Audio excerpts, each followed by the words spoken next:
Olá, meu nome é Alisson Azevedo, eu sou um homem com deficiência visual, trago uma bengala branca na mão esquerda, uso uma camisa preta polo e tenho os cabelos ligeiramente grisalhos. Este vídeo conta com intérprete de Libras.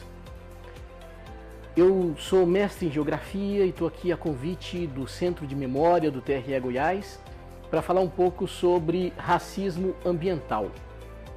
Racismo ambiental é um conceito que surgiu nos Estados Unidos no início da década de 80 e ele diz respeito às pessoas em situação de vulnerabilidade social que sofrem racismo mais do que as outras pessoas. Então, o racismo ele é agravado quando se trata tanto do conflito em razão da cor, mas também em conflitos de terra, em conflitos indígenas e nos diversos conflitos que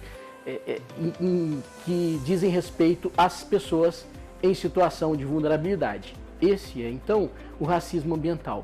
E eu vou aqui trazer um caso de racismo ambiental que aconteceu em Goiás no início da década de 60.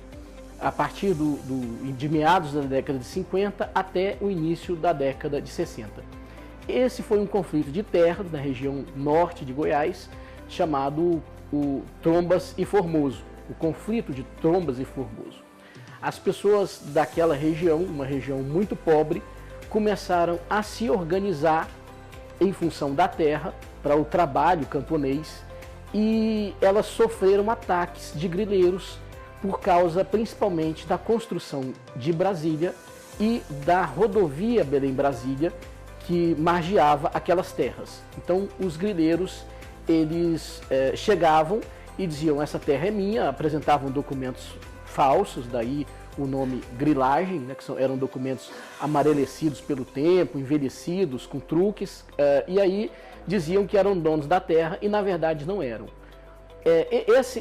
Essas pessoas, essa população de Trombas e Formoso era muito organizada e conseguiu uma vitória parcial a titularidade da terra e conseguiu eleger um representante por meio do voto, pelo caminho do voto, que é o caminho natural numa democracia. Numa democracia, o representante de uma determinada população, de uma parcela da população, é eleito por meio do voto. Depois veio a ditadura militar e aí houve um revés.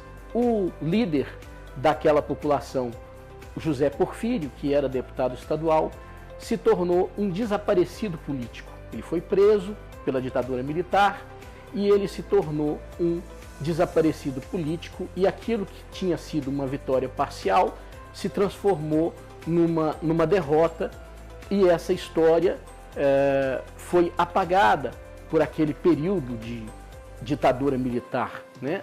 Essa história ela ficou por muito tempo esquecida.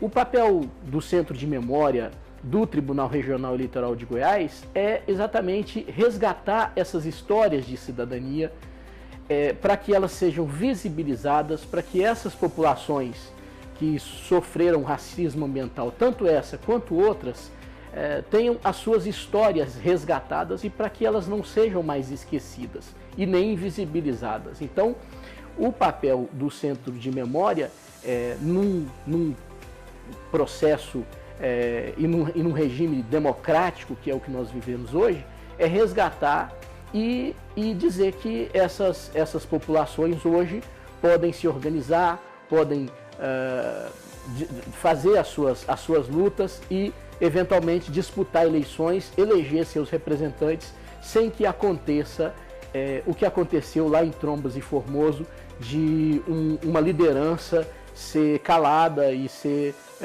tida como desaparecida política né, naquele período da ditadura militar. Então é um compromisso do Centro de Memória com a democracia, com o resgate dessas histórias. Esse vídeo, inclusive, ele vem nesse sentido, de resgatar uma história, resgatar uma história de uma população que foi vítima de racismo ambiental, que foi vítima de silenciamento, para que essa população e essa história sejam resgatadas e visibilizadas e para que isso nunca mais aconteça. Ainda estamos aqui, muito obrigado.